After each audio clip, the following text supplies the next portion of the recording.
Hello, you wonderful people, and welcome to another episode of Not Too Comic Book. This being a show where I talk about TV shows that are adaptations of comic books. For today's episode, I'm going to talk about the latest episode of Legion.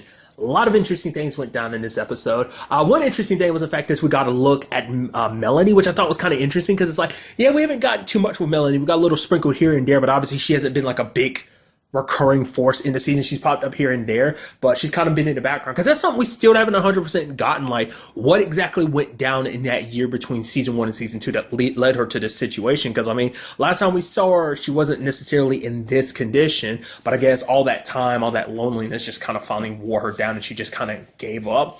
Because, I mean, it's understandable to understand her, like her situation with Oliver. She lost him for so long, got him back just to lose him again. And it's just like he's still lost. And I'm sure that's the whole conversation. Like, well, will Oliver be saved when this is all said and done? Because that's not something that's ever really come up in conversation. Maybe it kind of has, but at least from her part, it hasn't come up about like, well, what do we do about Oliver? Do you want to try to save him? Do we kill him to make sure that Farouk dies too? Like, what happens with all that? So it does seem like, because I also like the fact that they give us a timetable basically. It's like, 13 days earlier. So basically, it's been basically about 2 weeks since the beginning of the season, which I always like stuff like that when like they give you a direct time frame like that. I always think it's kind of interesting.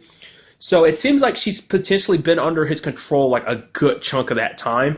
Not all of it, but a good chunk of it. I can only assume it's when he broke into Division 3.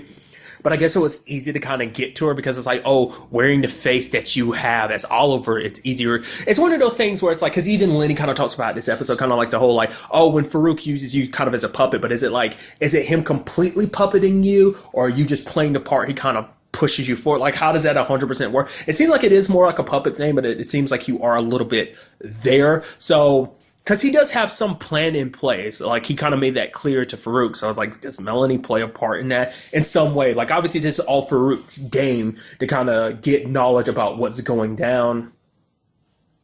So it's just kind of interesting. I mean, because it's sad because like Melanie's kind of off her rocker this episode. I mean, like I said, it's not just this episode. She's kind of been off her kilter a little bit the entire season, but you see it more in this episode. Obviously we go back to that conversation she had with Sid about like their men and destiny. That conversation she had with Carrie. It's like, oh yeah, you might be the other Carrie's delusion, or you might be his delusion, or he might be yours. And it's just kind of like, even like Carrie's like, I don't understand what the hell you're talking about, what you're trying to get at. Because basically she's starting to have that mentality of like, maybe none of this is real. I guess maybe Fruit got so much in her own head. She's so high all the time. She's just so sad and lonely that it's just kind of like, maybe this world isn't real. Maybe none of this is, that basically we're all just made, that how any of this is real. Like, how do you know that you're real? Because I'm guessing even now she's doing all this stuff because maybe on some level she doesn't think she's real, because it's easier to live that lie thinking it's not real. Because like, obviously you have him showing her like her younger self and stuff like that. And I guess it's kind of like, oh yeah, like when we're together, like it doesn't matter. It doesn't feel like, years mean nothing, when trips around the sun and stuff like that. But maybe on some level, it does seem like there is a part of her that, at least in the beginning, kind of seemed like she was recognizing things, because he was like, I mean, maybe that's kind of like the real Oliver and her talking while everything with Farouk is happening. Like, Farouk's got like, because a lot of times you'll see the young Melanie around, so maybe that's what that's supposed to represent. Like, oh, Farouk's all kind of parading her around, making it seem like, oh, she's all 100% like under his control and stuff like that. But when we have like Melanie present day talking to Oliver, maybe that's supposed to represent like, no, that's him sneaking her away to be like, okay, we work on what we got. It's what that kind of what my mindset is about it.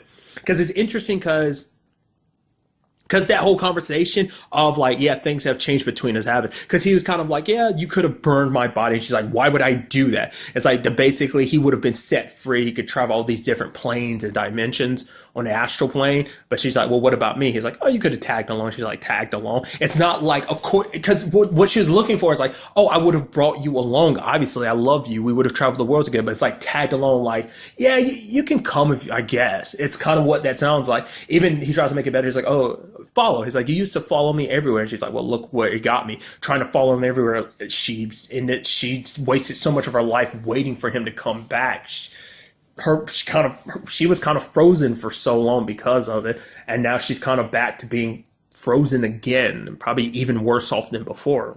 I think definitely worse off than before. So it does seem like even with her being under the control, it doesn't seem like she knows everything because she's like, yeah, obviously, no, David went there alone. That's why it makes me wonder, like, her knocking Clark out. Is that because she knew Clark had a mission, or is it because she was just doing that because it's like, oh yeah, like the fact of the matter is, I just need him knocked out so I can, like, did she inadvertently kind of mess with David's plans by doing that?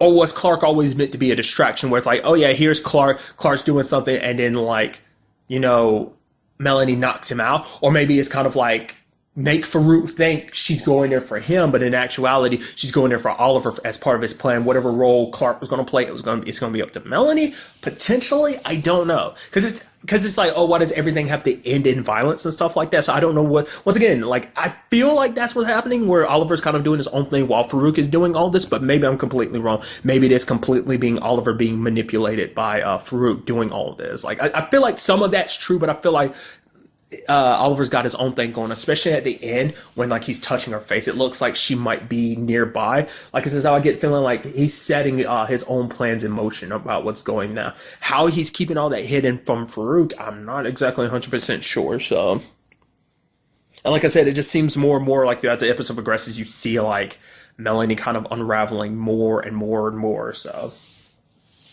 but I do love that we have both Carries kind of doing their mission, dropping off the weapon and everything. Carrie does bring up something later on in the conversation I thought was kind of interesting. Because obviously he's saying all these phrases and stuff like that. It's like, you know, it's like, oh, she's blue. And Carrie's like, what do you mean blue? You know, it's just sad. It's like, well, why didn't you just say that? What does blue have to do with anything? It's like, it's a phrase. And she just wasn't getting it. And he's like, you know, basically trying to, because, you know, it probably terrified him because it's like, he sees what Melanie looks like being sad, even though and that is the thing, even if you're surrounded with so many people, it doesn't change it. You can still be sad even being surrounded by so many people, because I'm sure that probably feeds into you feeling alone because you have all these people around you. You already feel alone and you feel even more alone with more people around you, potentially. And he's afraid that the same thing will happen to her because he's like, yeah, one day I'm going to die. And she's like, no, you're not. You're not going to die. And she's like, I will literally stab death in his heart before he can take you, which is like super sweet. It's like, oh, he's like, yeah, that's honestly implausible for you to do and kind of graphic, but at the same time, you know, it's a comforting thought, which is like, oh, that's so sweet. Because I think that kind of bothered Carrie hearing like all that crap, like Melanie was saying, like, oh, you're a delusion, like kind of like, oh, you're not real. But it's like, I'm real and Carrie's real. We're together, we're a package deal. Like, don't kind of like, I mean, especially considering their circumstances and everything, it makes you kind of go like, no, it can't be like don't try and treat us like one of us isn't real type of thing. You know, it's like she doesn't like that thing. And plus, it is Carrie herself, so she probably doesn't really understand what Melanie's saying anyway. It just sounds like batshit crazy stuff. So we'll kind of leave it at that.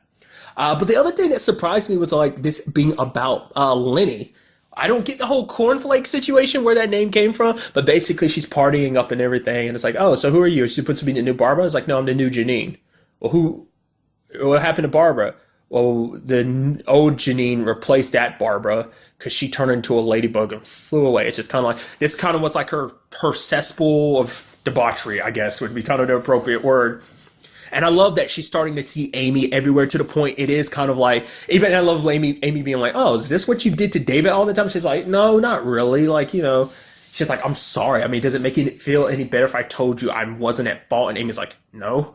I love that being an aspect. So it's kind of like Lenny kind of escaped that a little bit. And now she's kind of back to being, it's like kind of vice versa because she was doing that for David all season one. Now it's like, it's kind of happening to her. Certain things kind of made me think, like, it's kind of interesting. Just really quickly, there was a line from Amy that I thought was so fascinating. She was like, I used to dream of being other people all the time, and now I can only be me in dreams. I'm like, were you secretly a mutant or something? Because let's not forget, like, before the whole Lenny-Amy situation happened, she was talking about dreams like, oh, I was a lady with a mustache and stuff like that. I was like, so there's something there. I don't know whether it's like, that was just kind of like a psychic vision or something like that, or whether she had some latent mutant abilities. Like, I guess on some level, maybe whatever thing Amy potentially had, maybe it's kind of lingering. It's kind of a lingering will situation of like, she has, her will is still there because it's like, yeah, I want to help out my brother. You know, I want to make sure everything kind of works out. Okay, so maybe that's kind of a mentality.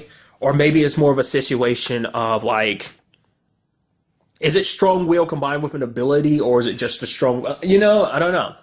I did like her kind of constantly asking the question like, are you a good person? Which, Lenny's like, I'm not a bad person, but I'm not a great person, the best person either. She's like, in the end, she's kind of like, it doesn't matter what kind of person I am because I'm insignificant. So whether I'm a good person or bad person, why does it matter in the grand scheme of things? But Amy's like, because Lenny was getting the visions, but she wasn't really getting them, which was just kind of an interesting thing. But I also love the conversation of her being like, you need to help David. It's like, wait, he needs me? And she's like, you love him, don't you? She's like, shut up. And I'm like, wait, you do? And it's like, yeah, apparently on some level she does. It's like, what about Miss Perfect? It's like, there's only things that you can do. And she's like getting so excited about it. I'm like, wow, I didn't know you really kind of felt that way about David. But I guess it kind of makes sense because it's kind of in a comparison that Amy made. It's like, oh, like a flower loves a bee. I guess it's like, oh, you give me purpose. You make me feel needed. And I guess for such a long time, because they were such close buddies and clockworks, they kind of only had each other, that I guess that made her feel needed. So that's why she was happy. I guess she's kind of happy to help him, so, which I'm so curious about that situation going forward. Like, will we see like Amy constantly popping up? Like, is that going to be like an aspect of Lenny's character? I mean, because as we can see, she's like, oh yeah, sorry about the whole body situation. Once again, kind of wasn't my idea. It just kind of happened and stuff like that. So she did say some interesting things where it's like, you could, because Amy's like, yeah, I could try, get my body. You can give my body back to me. And it's like, I don't know how. Or you could just go away, rest in peace, all the nasty debauchery stuff, once again, I don't know why I keep using that word, that you saw me kind of undertake now is mild compared to what I'm going to do soon. So I think legitimately that was just kind of her way of compensating for everything that's happened, like living kind of the nightmare she's been living, dying and stuff like that, then being stuck in Farouk's mind, that whole situation, now having her body again, but not really her body, someone else's body, and she, on some level she feels guilt about the whole situation. I'm sure that's an extra reason why she's doing all this, because like she doesn't want David to hate her. It's like, no, don't hate me.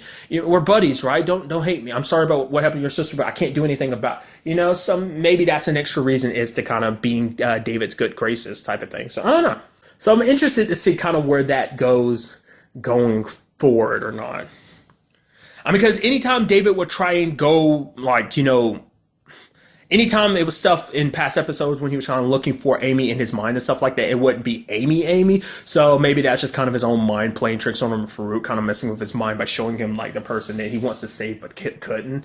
So maybe going forward, like if he gets inside of Lenny's head, he'd be able to see Amy potentially. Or is that something only Lenny can see? Let's not forget like the new eyes and everything. Maybe that's what plays the role in it. Maybe it's not necessarily in her mind necessarily, but maybe it's more of an ocular thing that only she can see Amy because it's through these new eyes of hers, so I don't know. They did go out of their way to keep like everything about her is Lenny. I assume the body's designed to look like Amy. Lenny's. I doubt it's like 100% like Lenny coating on top of like Amy's body. Maybe it is, but it's like the one thing that's changed heavily, and they constantly make a point of it, is like her eyes. So maybe that's kind of like a key in like how all this works. I did like that she gets in the car. It seems like the Carries didn't realize like who it was, but she's like, okay, so is anyone out there? Door closes and the car teleports, and like the green lights start popping up. I'm like, is she about to literally get abducted by aliens with all that light? It's like, nope. I guess, which is so interesting because it's just something you don't see happen. I don't know. I just like the fact is they kind of go out of the way. Like even with something you've seen before, like the whole teleporting situation, it's just so interesting to think that happens. Like they just kind of aesthetically make it look a little differently. And I guess that's why the car caught on fire, because it was putting so much pressure, like putting so much stuff on the car, so that's why it was starting to overheat, just because the moment it popped into like the desert, and like it was already smoking and on fire. I love that she had to walk forward and she like, right, the weapon, I'm supposed to be getting out of the trunk. So very interesting developments. It's kind of interesting that this is all happening while David is off doing the whole thing with Sid, wandering the desert, but maybe that's why, because he's trying to get everything laid out, and because of that, he's not necessarily seeing the way through, potentially. I'm curious to see what happens going forward with the whole, like, the whole Lenny's there, but then, like, also Sid's there, and that kind of complicates things. So let's not forget Sid's missing an arm in the future, so that might be coming up in some shape or form pretty soon. So I'm so interested to see like where all this goes, especially the Melanie situation, whether I'm right about the whole like Oliver's planning his attack and whatnot. Because I was expecting the episode of like I saw photos from a thumbnail of a preview of this episode, and it was just kind of Lenny. So I figured it would connect to that, but I thought it was more so like the big focus, the way they set it up, I thought was entirely going to focus on Melanie. Turns out not to be the case at all. Like obviously we're still etching forward with David's plan. So I'm very interested to see how this all plays out. What's also interesting too is once again that Minotaur thing. Like, I still don't know what that is, because, like, it pops up in one of the visions, the implanted memories is the more appropriate term, when Lenny's looking down the gun, and it's like, it's behind her, so it's like, what's that about?